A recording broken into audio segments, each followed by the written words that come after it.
जय माता दी दोस्तों। माता रानी आपकी सारी मनोकामनाएं पूर्ण करें और आप जीवन में खूब सारी तरक्की करें। इसी के साथ आज का जो वीडियो है वो मैं शुरू कर रही हूँ। दोस्तों, आज के वीडियो में मैं बात करने वाली हूँ नवरात्रि में कलश स्थापना जो है वो एकदम सरल विधि से हम अकेले बिना पंडित जी के, बिना किसी पुरोहित के हम घर पे जो कलश स्थापना है वो कैसे कर सकते हैं।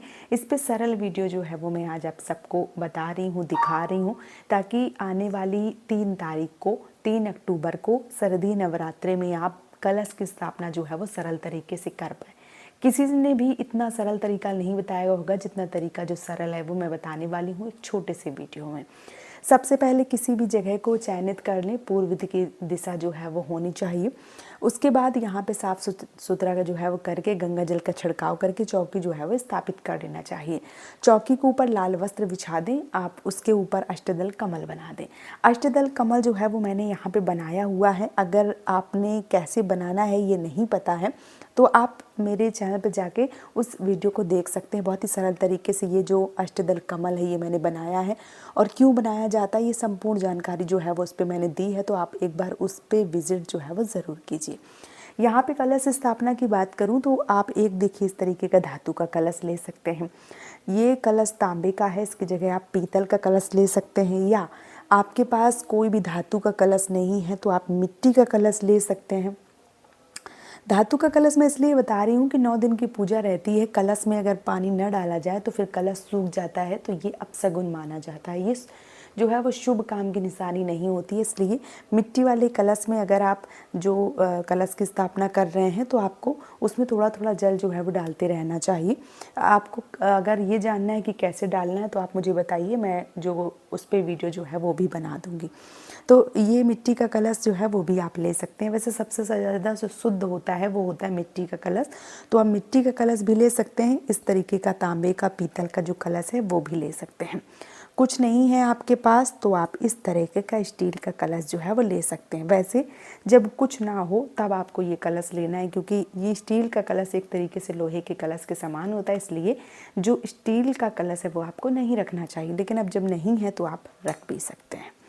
तो ये हो गया स्टील का कलश। अब आपको क्या करना है, अब आप चाहें तो तांबे का कलश रखें या आप मिट्टी का कलश रखें। तो यहाँ पे मैं चलिए मिट्टी का ही कलश जो है वो रख लेती हूँ। तो आपको क्या करना है, जो अष्टदल कमल बनाया है उसके ऊपर इस तरीके से आपको जो मिट्टी का कलश है वो आपको रख देना है। उसके बाद उस पर क्या डालना है, 5 चीज़ें जो है वो डलती हैं।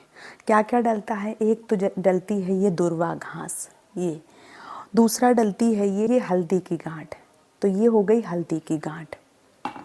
तीसरा ये डलती है सुपारी, ये सुपारी हो गया। ये चौथा हो गया आपका सिक्का, तो ये सिक्का भी जाएगा।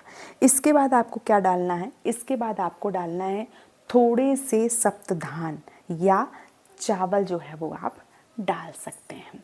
इस तरीके से आपको डाल देना है। अब आपको क्या करना है, अब डालना है आपको गंगा जल।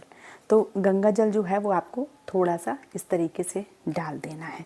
इसके बाद आपको डालना है इस पे शुद्ध जल, ताज़ा और शुद्ध जल जो है वो डाल के इसको कंठ तक इस प्रकार से भर देना है। ये देखिए, इस प्रकार से आपको शुद्ध जल से जो आपका कलश है वो आपको भर देना है। इसके बाद आपको क्या करना है, इसके बाद आपको लेना है पंच पल्लव। अब पंच पल्लव जो है वो 5 तरीके की पत्तियां होती हैं, पान, अशोक, आम, इसमें से कोई आपको मिल जाए तो आप ले लीजिए।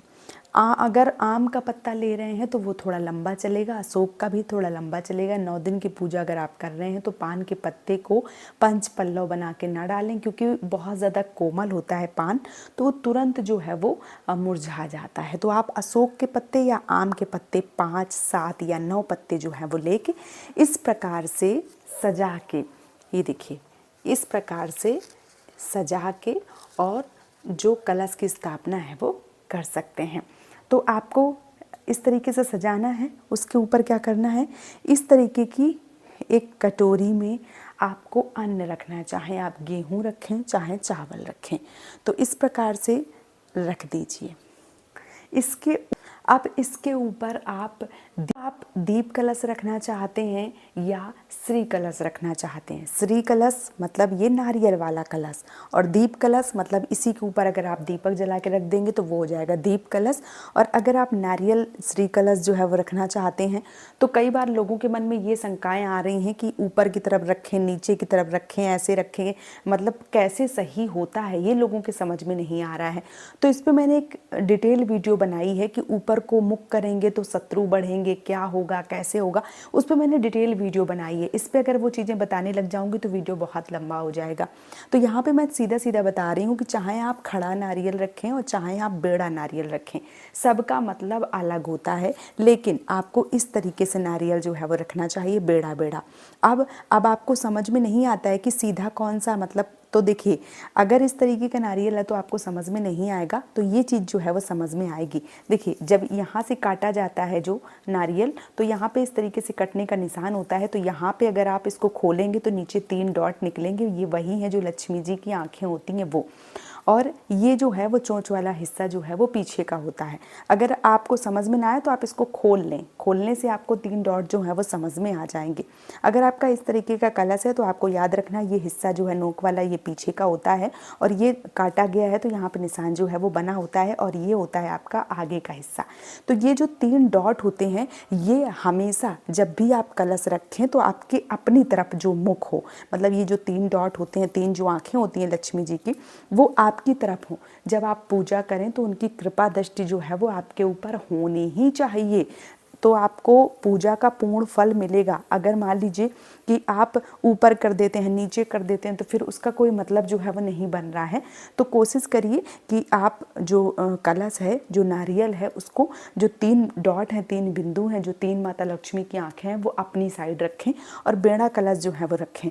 उसके बाद चाहे तो आप इसमें, जैसे मैंने रक्षा सूत्र जो है वो बांधा है, तो चाहे आप रक्षा सूत्र बांधें या आप इस तरीके से चुनरी जो है वो पहना दें, और उसके बाद आपको जो कलश है वो रखना चाहिए। कभी भी कलश जो है वो खाली ना रखें, इतनी भी जल्दबाजी ना करें जो पूजा है वो आपकी मतलब पूर्ण ही ना हो, तो इस चीज़ का विशेष रूप से ध्यान रखें। अब ये हो गया पूरी तरीके से तैयार।